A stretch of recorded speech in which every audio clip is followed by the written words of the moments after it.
Well, Collingwood's inability to put together 4 quarters of football came back to bite them on Sunday with an 8-1 final quarter, gifting West Coast a 62-point win. Welcome to the agenda. With me is Jay Clark.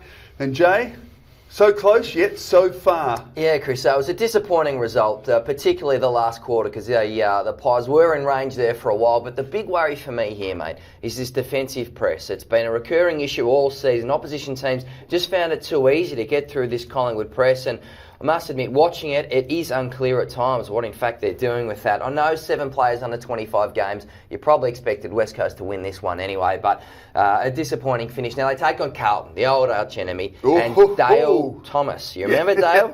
Well, he's back, and he played his best game for the Carlton Footy Club last week. Going to be a very interesting talking point this week, mate. All right, we're going to get to that a little bit later on in the show, but I want to focus on the game on Sunday and a critical moment. We're going to bring forward your Monday moment. Because it wasn't a great moment. Collingwood were well and truly in the contest, and this is what happened early in the final quarter with West Coast kicking the first of their 8 goals. Oxley a slip, Jack Frost just a little unsure on his feet, and then Josh Smith a slip. Cripps was able to run into an open goal and really set West Coast away on what was a really strong final turn. I felt at that time, Chris, though, that the Pies were actually a sneaky chance. They sort of had the momentum there, and you see how frustrated Nathan Buckley is. So Oxley, the first slip, Frosty, I'm not sure what he's doing here. Hospital hand pass, Josh loses his feet, and Cripps ignites the West Coast side to a pretty dominant last quarter. Mate, how filthy should Nathan Buckley be with boot choice? I know it's a simple thing in footy, but they looked unsure on their feet. It happened a couple of times in the game. Yes, it did. What did you wear? I mean, would Bucks be filthy with that? Well, there's so many things in the game that you can control. There's a lot that you can't. But at least get the things that you can control right. Yeah. And as you mentioned, it happened right through the game. And you have to be wearing long stops. And it's certainly, in the old days, they used to hurt your feet. Yeah, that's right. But you've just got to wear to the conditions, and unfortunately, it cost Collingwood a goal. Now, did it cost them the game? Probably not, but it was a critical moment in the match. I just think that Bucks might just be checking a few of the boys' boots this week, because there had been some rain in Perth last week, so interesting. Anyway. Well, West Coast dominated the first and fourth quarters, and we'll just take a look at how much of that domination in comparison to the second and third quarters. 14-8 to 2-4 with the first and fourth quarters combined. And then obviously the Magpies really competitive in the second and third quarters. It's an amazing situation. This was just one of those easy goals in the opening term, and it was the way that West Coast moved the ball. They just cut through this defensive zone, if you like, so easily with Josh Kennedy on the end of it. And I just want to go back to the start. And McGovern takes the ball. Now, if you just look at the screen, you can count 9 Collingwood players. Now, last time I checked, Jay, there were 18 on the field, and we can see a fair proportion of the ground there. Where are the others? Well, you can see the player just to the right of the goalpost, the West Coast player who's going to run and intercept it. And if we can just try and play this again, just to show you how it all unfolds. Now, there's still no Collingwood player out to the right, so I'm not sure where the other 9 were. No. But to be able to slice through, and once they got that one kick into the corridor, Lacroix ran back to goal, Kennedy ran back to goal, and after all that, it was all over. And the issue for Collingwood is that it has conceded something like 102, I've got here, 102 marks in their defensive 50 for the year. Now, I think that's 30 more than any other team. So opposition teams are taking marks inside that back half. So whether it's a lack of ball pressure, getting that press right, but the defenders, Frost, Brown and Reid, have been totally outgunned, and to be ranked dead last in that statistic, it's a big issue for Nathan Buckley. Well, Collingwood hasn't put together 4 quarters all year, which is something wingman Jack Crisp addressed when he spoke with Collingwood media after the match. I was a bit all over the place, really. We came in with certain structures and the way we wanted to play, and we just went away from that. The second and third quarter, we put the game on our own terms. We played the way we trained, and in the last quarter we just went away with that. It was pretty embarrassing for us as a footy club because we're improving. We think we're improving each week, and we still haven't been able to put together a 4-quarter performance yet. So that'll be our major focus next week.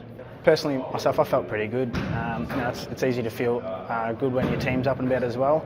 But it's just being able to maintain that over 4 quarters when things don't go your way. You've still got to be able to hold your head high and keep dipping in and having a crack. So for myself, I'm pretty happy the way it ended for myself, but not the team so much. It was a disappointing finish.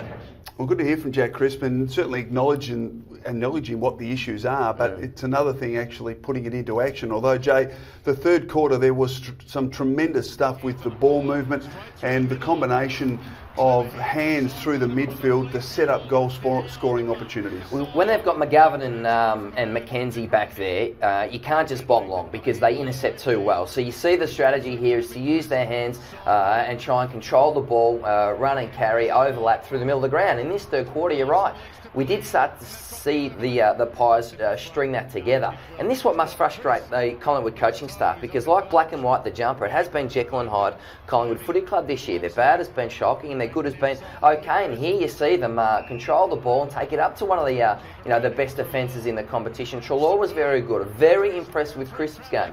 Probably his best of the year. Here you see Long to the goal square with Darcy Moore outmarking Jeremy McCubbin on that occasion. But I mean, when you're the Collingwood coaching staff, you'd be asking for more of that and less of the fade outs, because their bad footy has been deplorable, Chriso. But the good positive is out of the game is that at times the club certainly played outstanding stuff. Well, we all know one of West Coast's biggest weapons is Nic Naitanui and the influence he has on the game in the ruck. Our ruckmen, Brodie Grundy and Mason Cox, certainly gave solid performances, but Naitanui really shone when it mattered in the opening term. This was just exquisite, Jay. Yeah, 19 hit-outs to advantage, which is an equal career best. So it was an absolute day out for Nic Naitanui, and it just shows how devastating they can be in there. Now, Greenwood, I thought, did okay on Shuey early. Pritis was workmanlike, serviceable, not outstanding as he has been against the Pies in the past. But look, you just see Nick has got a clear height advantage over Grundy earlier, and his deft tap work is simply sensational. It's a joy to watch, and when they get Shuey running through that corridor, they're very hard to stop. And it's why we see they're one of the premiership fancies. So Grundy okay around the ground, encouraging around the ground, and that's his game, Chriso. But certainly in that ruck situation, there's some headaches there, because if Grundy can't sort of get his hands to that footy, do you look at Wits? I'm not sure. Naitanui was an outstanding performance. Yeah, he was incredible, wasn't he? And it brings into question who we play in the ruck coming into this big game against Carlton, and where does it leave Travis Cloke, who played in the VFL again on the weekend, kicked 1 goal and certainly looked to be competing hard, flying for his marks. Is it too soon to bring him back? Oh, look, possibly, Chris. So you've been talking about how it's his effort and his work rate and his contest that would determine his senior prospects, and I think you're absolutely right. This is probably his best game for the season. I think some of his work was pretty encouraging. 22 disposals, 6 marks, 4 tackles, 7 inside 50s, and he had a couple of opponents as well. I just reckon that Collingwood want a body of work from him, like a solid month where he's really confident and back in that form. So I think he's going to have to do more. I'm just wondering whether the headaches in the back line with Frost, whether they'd be tempted to play Darcy Moore back. I just think that back line, the defensive pressure is such a big issue. Maybe they've got to do something radical. But Cloke, you'd like to see him do that for 3 or 4 weeks, Chris. Do you agree? Absolutely. Yeah. No, I think that's right. I think Nathan Buckley described it as a body of work, so let's look forward to that. But Daisy Thomas, now, has this been a good trade? He's in fine form against the Bombers, and of course Collingwood and Carlton at the MCG. It doesn't get any bigger than that. It's going to be an interesting sort of sideline to this game. He's only played 30 games, Daisy, in 3 years. Had terrible trouble with that ankle, and that's why Collingwood was reluctant to pay him the big bucks that he was getting at Carlton, and that's the reality of it. He was back to his old self. He had that spring in his legs against the Bombers at the weekend, Chriso. So he's going to be confident, in decent form. When you weigh it up, however, the Pies got Scharenberg. I know 2 knees, we haven't seen a lot of him. But the salary cap relief in the short time allows the Collingwood to get Adams, Greenwood. So I think that's been a positive. I don't think Daisy's departure has hurt the club too much just yet. Well, this weekend will be interesting. It certainly is going to be interesting. Now, mate, you had your Monday moment a little earlier. You always focus on the negatives. I like to focus on the positives. And this was, of course, Mason Cox. What an outstanding performance. He did some really great stuff, but none better than that smother with the Naitanui kick. He went after the footy. He could have grabbed it if Alex Fasolo hadn't have chipped in. But this contributed and was the catalyst for a wonderful Jack crisp goal from 50 metres.